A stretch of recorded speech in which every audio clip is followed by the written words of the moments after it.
Shalom, family. Glory be to God and blessed be the Lamb. I hope the night finds you at peace. I hope the night finds you safe. You know, the supporters of reparations have been at this for the better part of 40 years, at one degree or the other. Due to the impact of social media in the past 20 years, it's made headway into mainstream America. This is a fact. We know that because the word reparations is being used as much as that magical word once Mr. Trump took office in his first term, the deal. Mr. Trump started saying deal, and all of a sudden, everybody across America started using the word deal. Let's make a deal, and another deal. It's all about the technique of the deal and the art of negotiation leading up to the deal. At least that's what they would have you think. At least that's what they would have you think.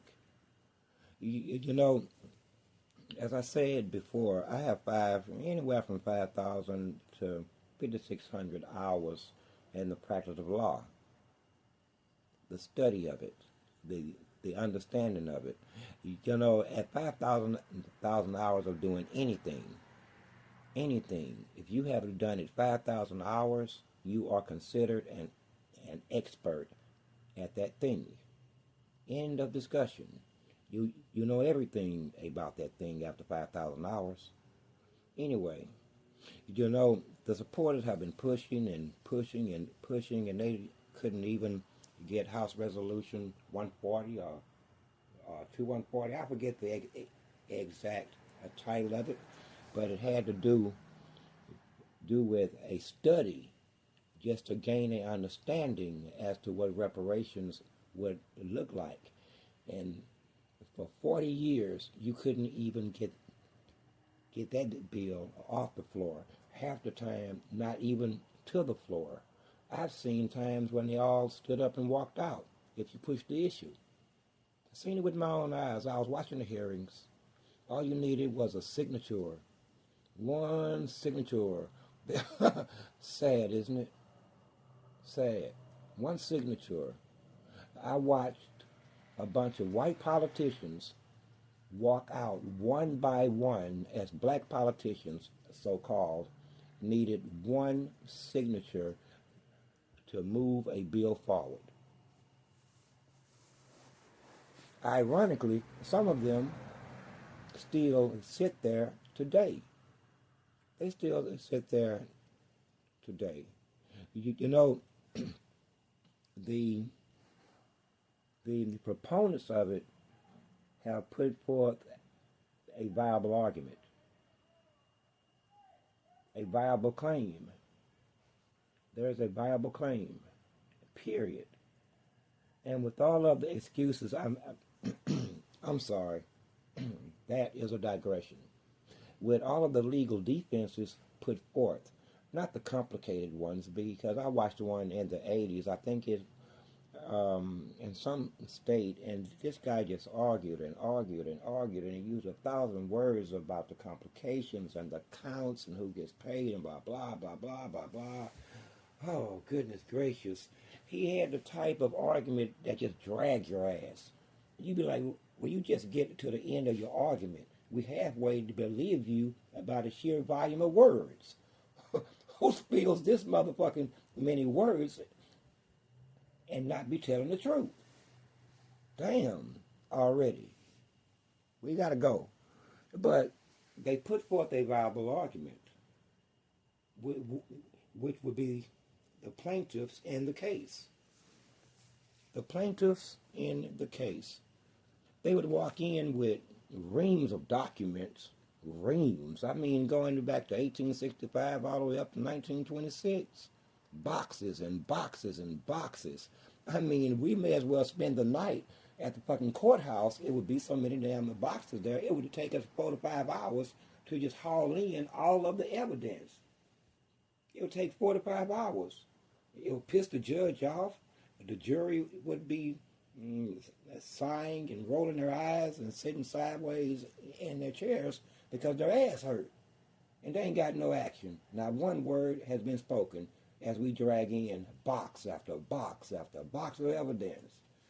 But be that as it may, the defendants, presumptively, the U.S., let me say this properly, the United States of America, because there would be some argument as to if that entity actually existed at the beginning of slavery.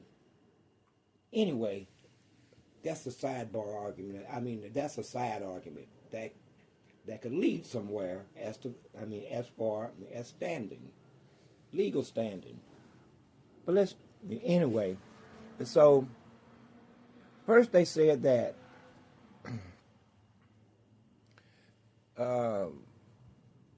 as put forth in the United Nations by the representative or counsel to the United States government as to the question of slavery and whether it should be acknowledged.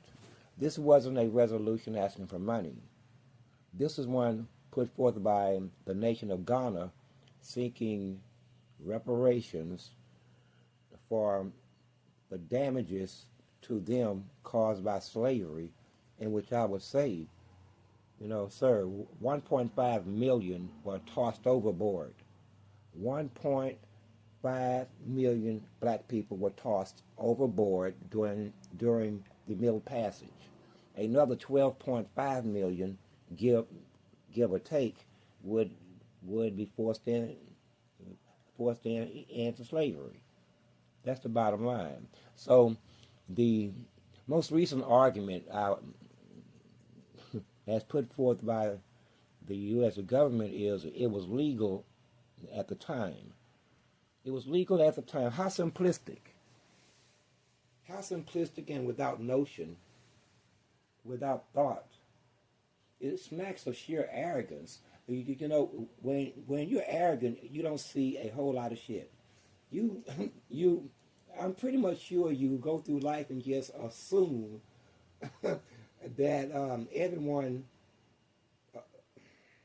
understands or accepts the premise automatically, to where you don't have to explain how you got there. How did you get there? What made it legal? It wasn't legal until you showed up. No law had been written concerning your consumption of slave labor and kidnapping and other things. There was no law. And by the way, why would you even write law? Who writes law about the damn... I say, man, you guys are weird. Who writes law concerning an ongoing crime as it's going on and then start to legislate actions off of it during the commission of the crime?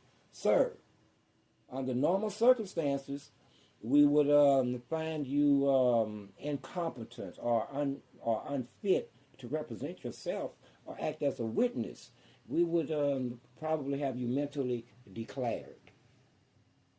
Mentally declared. As what? I don't know. But clearly here you putting forth the facetious argument. It is facetious because you do not see it is you who wrote the law. And now, based on the fact that you wrote the law, you basically have legalized something that wasn't legal before. And not only that, now you would argue it wasn't legal or illegal. Of course not, because no one thought on that mass scale like you did. Who kidnaps people? I almost let one slide.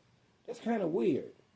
Who even gets in their mind? Well, it's biblical. But anyway, in modern times, that shit's kind of weird.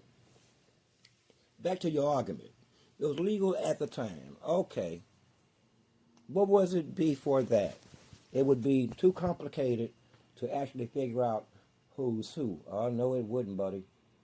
It would be very freaking simple if you just wanted to know, especially with the structure you have already built into a system that already has them counted. So stop playing. Stop playing. So, you know, it's kind of weird how you think. So you don't see that it's you who wrote the law. It's much like right now, you're even doing it as I speak. As an example, in the United Nations, they took the vote. There were 3 standing firmly against. There were 123 voted for the resolution, and there were 52 abstentions. And while all of that's going on, man, I'm skipping all over the place again. The 3 that stood against the resolution, wouldn't you know, was the United States of America, which I find questionable at best. Your understanding is bad. You think that you can just change names and freaking positions like the old ones wasn't there. And if you act like the old ones wasn't there long enough, then they just kind of fall into place. Good luck to you. The ones against them were the United States of America, Israel, and Argentina. We won't even go into the backgrounds of those 3. I mean, come on. In the face of the world, and those 123 cowards who refused, those 52 nations that refused to vote, or vice versa. It may have been 123 abstentions. However, that's where it is on the legal stage. And you say what? You say that it was legal, not legal at the time. Well, sir, by this standard, you have done a whole lot of wrong already then, because that means that the Holocaust victims should never have been given a dime, because under German governmental rule, pre-World War II, you can call it Nazi or Third Reich, but tonight it's just the German government. And what did they have? The Nuremberg laws. What did the Nuremberg laws do? Give them legal right to round their ass up and have their way with them. But you didn't respect that. Okay, that's unfair. You say he was trying to kill millions of people. All right. Let's come a little closer then. Let's come a little closer. 1930 through 1940, Japanese people who were born here, you rounded their ass up and threw their ass into internment camps. Yet you paid them. They had no legal standing. So once again, you've broken your own law to do what you want to do. So apparently it's not about law. It's not about who's alive and who's not, because your other argument before the argument about legal standing, which is facetious on its face, stop it. That won't do in God's court. Trust me. You got to do better than that.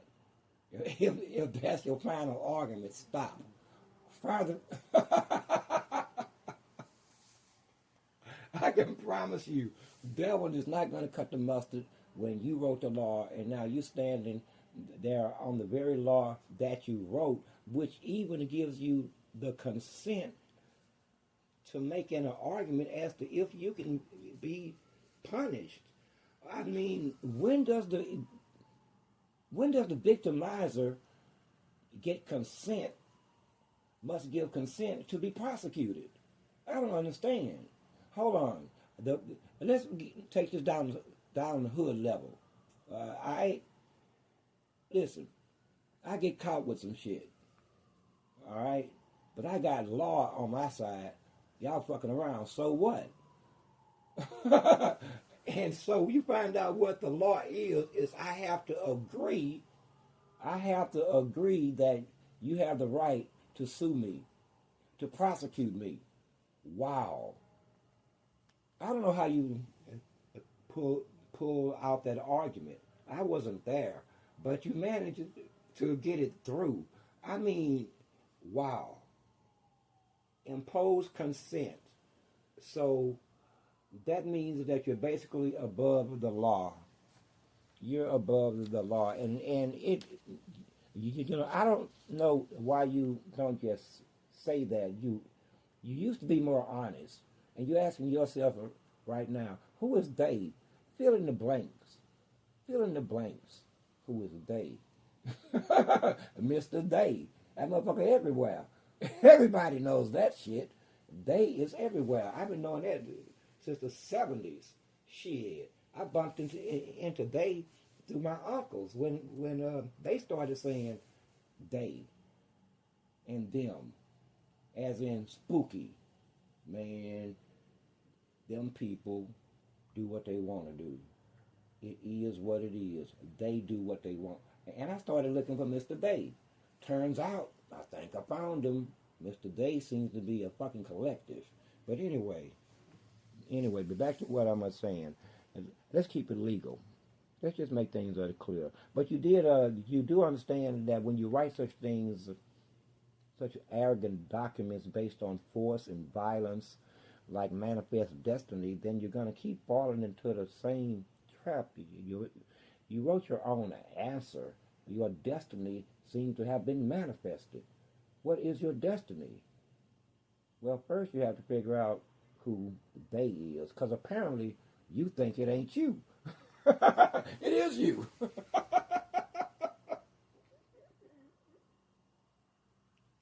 It's like looking for the fucking boogeyman, man. I mean, I watched this movie, man. You know, a few years back. I think the name of it was The Boogeyman. Man have this beautiful daughter, okay? And she's a part of a family, a man and woman. The wife goes missing. I mean, really missing. He done tucked her up real freaking good. Now, both of them going crazy at the same time. Both the daughter and the father who just killed the wife, okay? He's looking for the boogeyman because she's always talking about the boogeyman. He don't understand that he is the boogeyman she's fucking talking about. Anyway, you are going through some similar shit, man. It's just the evolution of shit I would presuppose. But this idea that you can write the law and then give your consent, I mean, be right into the law that you must give consent to be punished by the very law that you wrote. That's more than intriguing. That's more than intriguing. And on any other, sounds illegal on its face. But again, when you got the power, money, and nuclear weapons, and the willingness to dish out wanton violence upon the world stage or any living soul who would dare stand in your way, then you tend to get your way. Until some living soul or some collective or some nation state that have the same attitude as you meet. That has yet to happen. But you have no real argument here. You know, the whole idea that the legal standing that gives consent to the offending party agreed to be sued, agreed to be prosecuted, or otherwise punished or brought to justice under law, sir, that's is that immunity or manifest destiny or some combination of the two? But you have to recognize this is in man's court under a threat of arms, under threat of removal of funds, under threat of losing their jobs, under many, many threats and blessings at your hands, depending on how you want to maneuver shit. But you won't be in that court. And if you are, come up with a better argument. You need a much better argument than that. The whole idea that you must give consent is ridiculous on its face. You don't have to believe me. if you're being honest, just ask anybody. Hell, ask yourself. Ask yourself. And while this is going on the world stage, man, optics is everything. The 52 countries that voted against reparations for Ghana or the slavery resolution are the 52 member states of Europe. It looked like somebody snowed in there. Or just walked in the room and just threw talcum powder everywhere and dared them to leave. And they just sit there and they vote and they get, man, goodness gracious, man, you guys better rein it in. It's a different political paradigm. It's a different spiritual paradigm. Everything has changed, and you're still trying to act like it's 1995. It is not, on no level. And yet here you are bestowing power upon thyself to be exercised on the world stage, and 10 years from now, you will be hiding behind the very law that you just wrote today that nobody voted on but you, because only you had the power. Are you not getting this? This obvious. It's more than just a contradiction in law, sir. It turns the whole idea of justice on its head. In other words, it makes you special. Are you special? Because, I don't know how you can be powerful and special at the same time. You're either special or you're powerful. It's one or the fucking other. You just have it mixed up. You're special with guns, special with money, special with power. Is that it? Because it's starting to seem like it when you write into the law a way to get out of the shit that you ain't even done yet. You already down it. It seems to me like you just know that you're going to do some fucked up shit. But that's neither here or there. What I'm talking about is your legal argument, your latest one, which makes no sense. And as a proper spokesman for not only God, you know what? There was a time I used to be afraid of a lot of shit. One of the most boldest statements I made that it scared my ass a week was this statement right here. And I said it out loud, and I didn't stop myself. I wasn't thinking at all. I said that I'm not gonna make God a lie, and He's not gonna make me a lie. I said that shit, and that was some of the craziest shit I ever said if you reflect upon it properly. What was I thinking? But turns out, so far, so good. So far, so good. You can't, well, again, under your jurisdiction, world jurisdiction, which, may I be honest with you, you have a damn, see, I don't want to get racist, because every time I use terms like white, Mexican, Asian, or religious terms, you know me, I'm kind of super fluent with it. I just don't care because they're just labels. But with you started getting shifty-eyed, shifting in your seats, rolling your goddamn eyes, taking deep-ass breaths, and fucking palpitating because you actually agree and you are tied to these tribalistic instincts. Well, I'm going to tell you something. May I just say this without anyone getting offended? Nobody gonna die on that fateful day of your demise but you. Not your tribes, not your friends, not your wives and husbands, not your kids. No, just you. I'm just saying. Sometimes we have to put shit in a different perspective. My point being, you can't just keep going around the world giving yourselves rights. Even now, sitting in the UN, they speak of coming about an idea or a resolution, I would suppose, to do something about the opening of the Strait of Hormuz. So I can see a bunch of, may I use the term white? Y'all gonna make me to just call every European leader's name as they sit their ass there listening to each other, telling each other what they already think.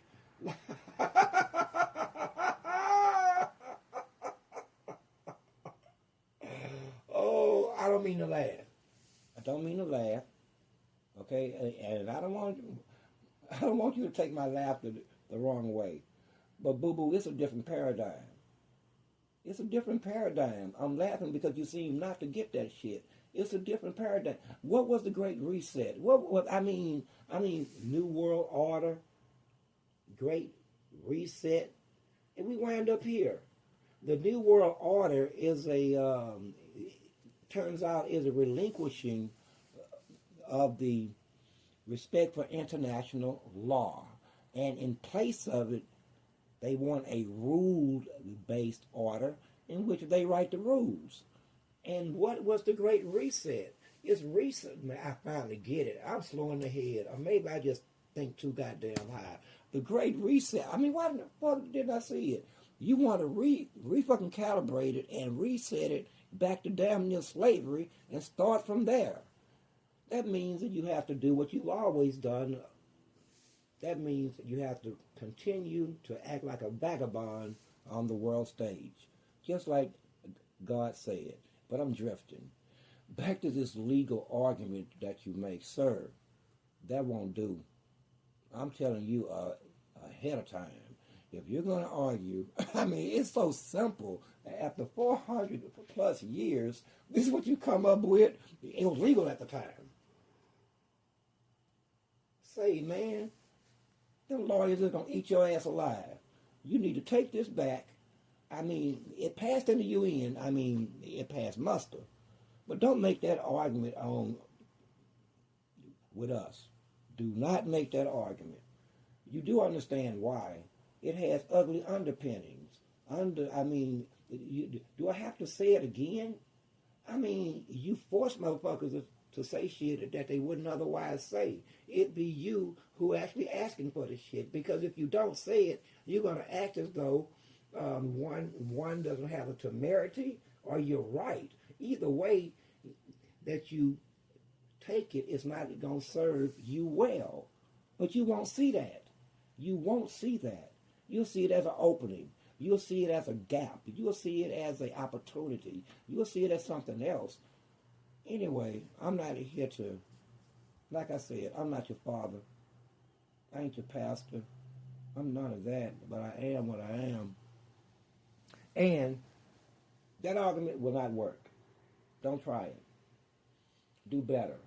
But currently, they're in the United Nations, or at the EU huge round table of a group of people. They look to the left and they look like them.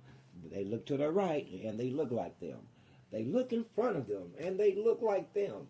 And they sit there and they confer power on what to do with the rest of the world. What are you? The world managers? All y'all starting to look like managers. I mean, all you... See, here it goes again. Politically correct. I'm about done being fucking nice. You look like a bunch of colonizers with imperialistic tendencies. You sit here and you conversate about Africa. You sit here and you conversate about the Middle East, and you conversate about Asia. You conversate about your interests in these various countries and their societies. And in these various countries and societies in which you speak, they end up to two things: broke and dead. Broke and dead. Say it after me. Say it after me. Going way back to 1500s, 1400s, 1200s. Broke and dead. Say it. Broke and dead. There is a history of it that you just refuse to see. You are just like the members of the U.S. government, per se, who they think that they can waltz into the UN, and they can, because they've shown you that they will kill people. Lots of people. They've shown you that they will ruin you. They've shown you that they will pick your ass off one by one. They've shown you they will blow your cell phone up while it's in your pocket. They've shown you over and over and over that they will harm you, and you cower in fear. Is that it? Or am I wrong? Am I wrong? Do you cower in fear? Because if you cower in fear, then you should let somebody that's not so fearful sit in that position and just tell the unvarnished truth.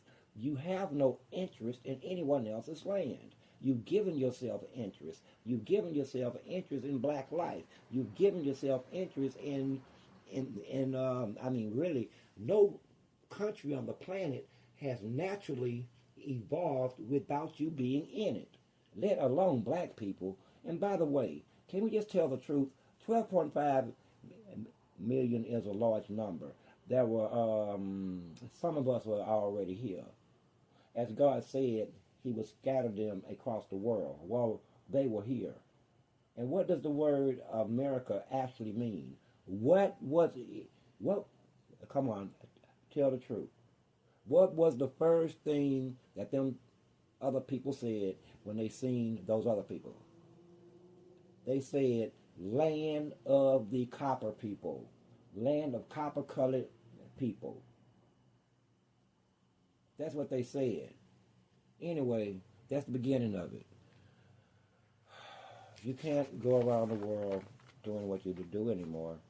They are starting to give you names, ugly names. I'm talking about people with what you would call prestige, adorned with whiteness. That means privilege. That means position. And these people are starting to give you names, ugly names, like the Epstein class.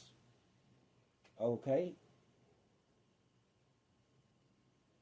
I mean, what do you want me to say? I'm not going to ignore them. They're right there speaking it out loud to your faces.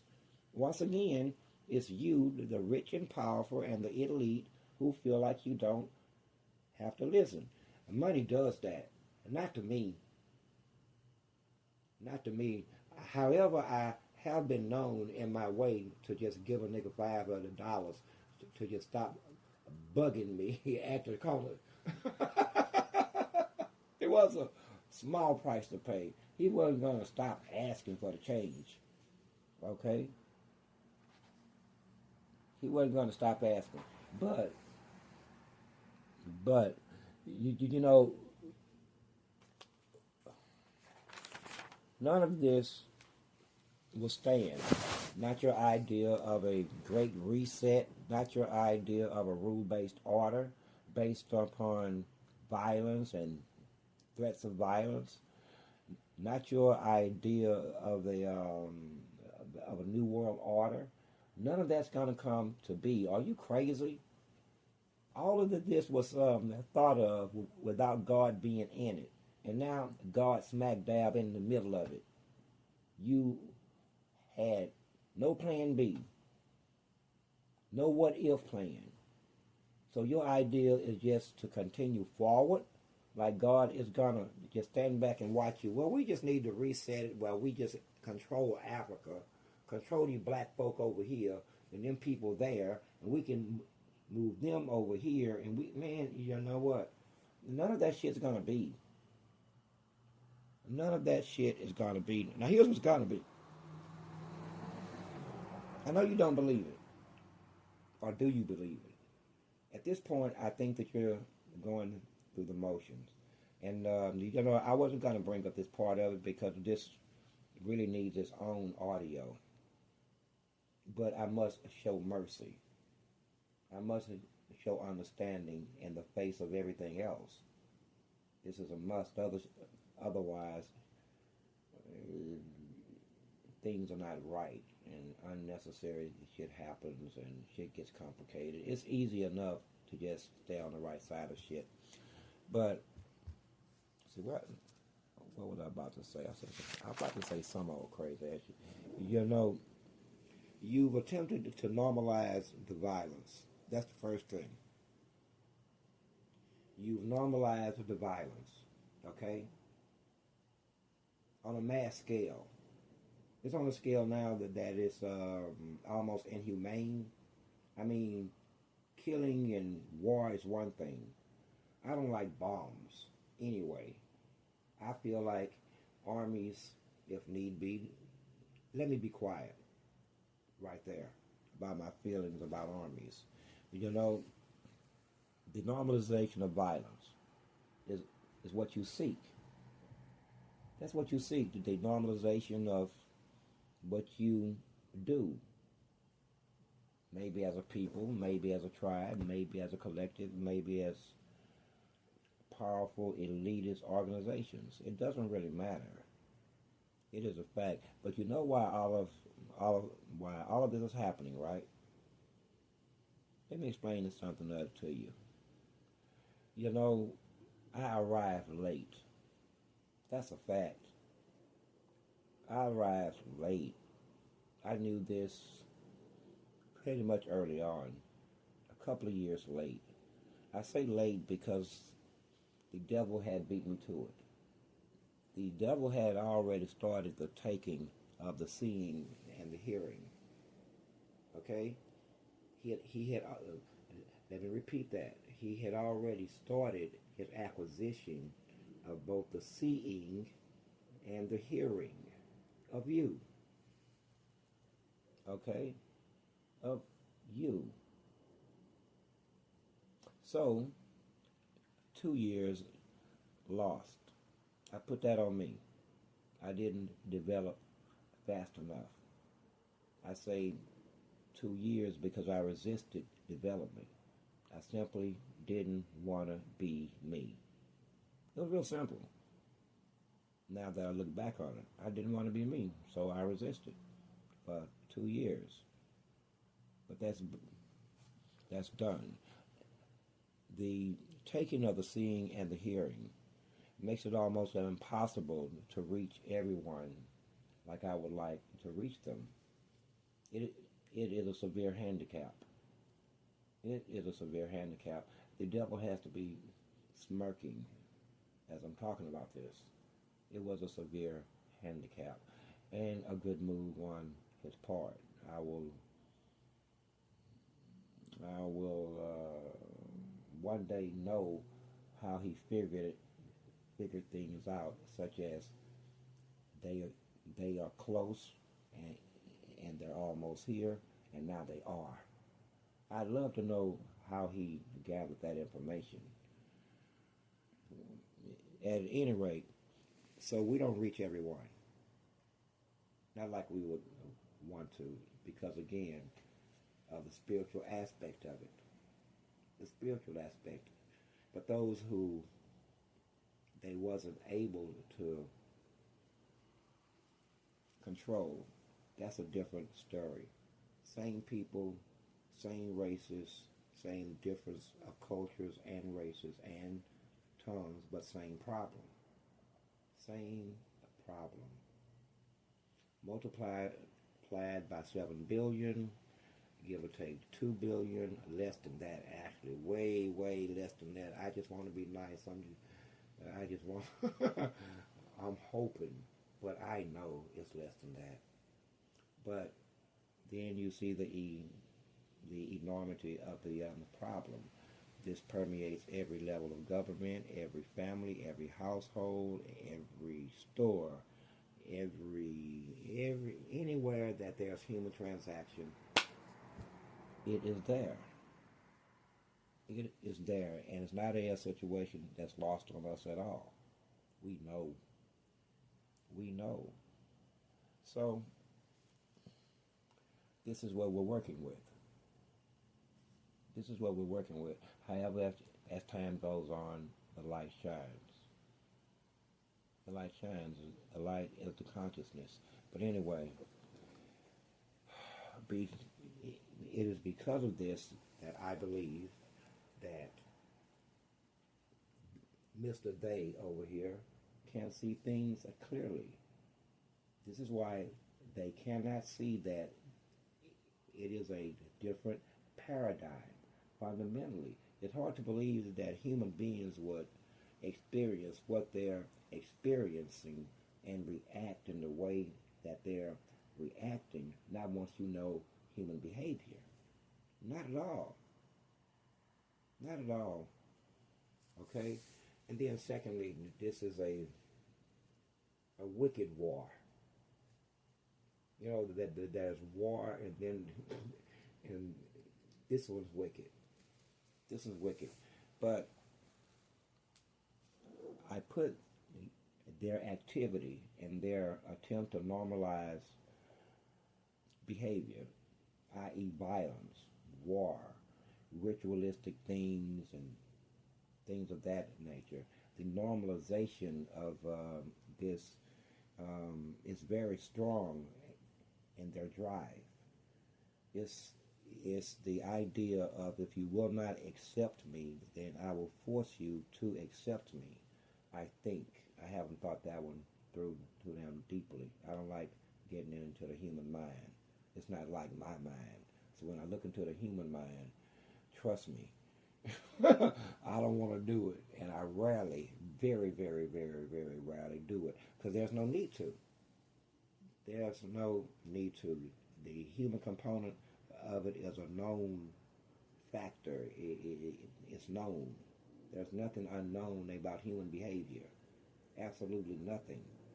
Humans have been studied to the hilt, and contrary to what white people may want to believe, you've been studied too, to the hilt.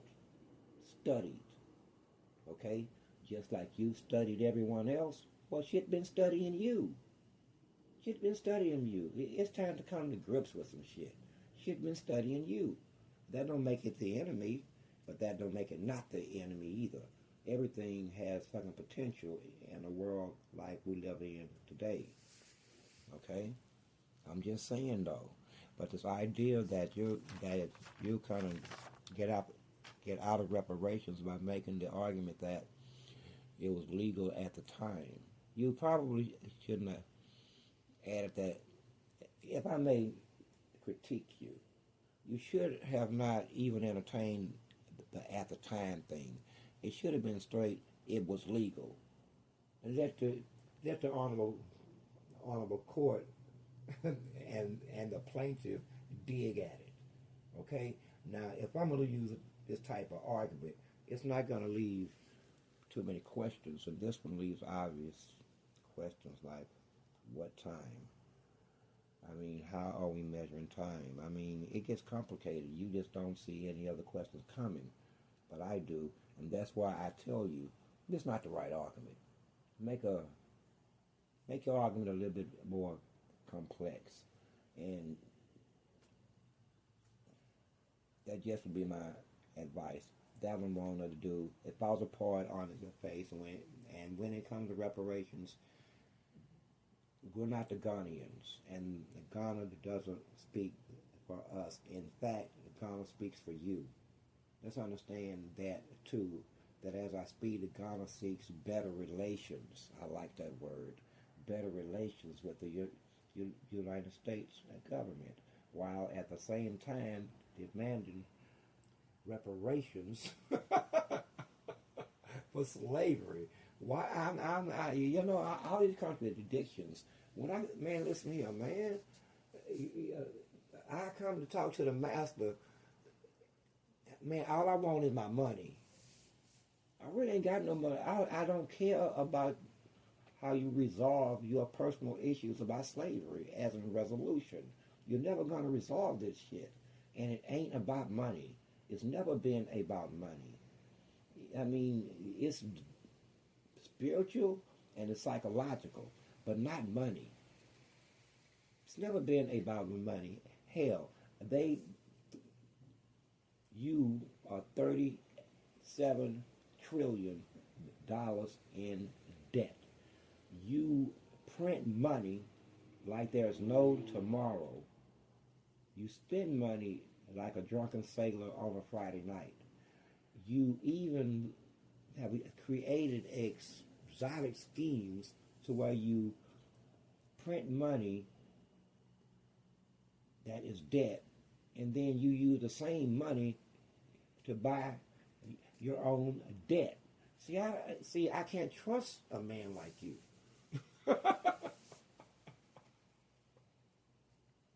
I mean, who understands this? How do you buy your own debt using the very dollar bills that you print that is the debt, and you use the debt notes to buy your debt, and when you ain't buying your debt, you're selling it on the world market? Listen, that's beside the point. What I'm saying is, it's not about money. It's about something else. It is both spiritual and it's psychological. And you wouldn't like me to go into that tonight. You really wouldn't. But my point is, you're going to need a better argument. Nix that one. I wish I was your lawyer. I could help you out, at least a little bit. But it was legal at the time when you wrote the law that made it legal. And the history thereafter of it being legal and sharecropping and massacres and 259 of them, and the current situation, sir, is that legal too? Were those legal too? Were the 259 massacres legal? Here's my point, sir, and I'm going to wrap this up right here.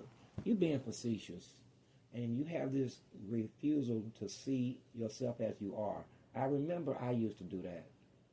Yeah, I did. I kept seeing myself as like a fucking figure. Not like you would think. I mean, not arrogant or anything. I knew my position. I knew my place, so to speak. But not so you. You have no humility. And this lack of humility is going to end you. We're not asking you for reparations. The political side is. They're asking you for reparations. The activist side is asking you for reparations. The black media, or the new black media, is asking you for reparations. That's because they're in human form. That's because that is the limit of their power, sir. We have no such limitations on our power. Now, we are not asking what the socio-political class call reparations. For us means our people come out of you with great wealth. What you call it is up to you. What they call it is up to them. But I would advise them to recoin the word reparations in a manner, thinking ahead that no one else can use it but you. Because right now, it's being usurped by others. We're not asking you. And we never were. I think that much is obvious. You just have to come to grips with the new reality. You keep trying to live in an elder paradigm that no longer exists. It's fundamentally changed forever. Forever. The outcomes have changed. The possibilities have changed. The conclusions have changed. The scenarios have changed, and yet you still operating from a position of thought and ways of thinking of somewhere between 1995 and 1998. I'm just being straight with you. You seem to be stuck there, both on a sociological level, on an ideological level, or on a political level, and I can only imagine. And I can only imagine how you feel now. How you feel now. This is why even you eventually will separate brother from brother, sister from sister. I know you don't believe it, but it's already started. I'm talking about white people. See, I went this whole conversation and only used the word white people one time at the very ending. You are separating too. There's no way out of it. God's word will cut through even families like a warm knife through the butter, separating good from bad. There is no way out of this. And there's always the juxtaposition of people jumping from either side. I've seen bad people go good, and I've seen good people go pretty much fucking bad. Trust me on this. Trust me on this. Bad. And quite honestly, look at these other people here. Let's get them in there. They trying to cheat me out of 10 seconds. But anyway, they don't want me to say that. They want me to hate you. Yeah, I ain't never, you know what? But when you have the proper understanding of how all this shit going, how it got to be this way, it looks other different. It looks other different. And these guys here need to understand that it's a fundamentally different day, a different paradigm that they need to deal with. And at the end, and at the end of the day, it's gonna go one way. One way. It's gonna go how it is written. Period. So, if they choose to cut the check now, or to cut the check later, or to drag their feet, or to make facetious arguments, simplistic, facetious argument worthy of a freshman right out of law school. Right? I mean, that's not even doing your homework. That's not even trying. Trust me, that ain't even trying, man. Stop. Stop. It ain't that simple. I am Source. I am 7. I am 1.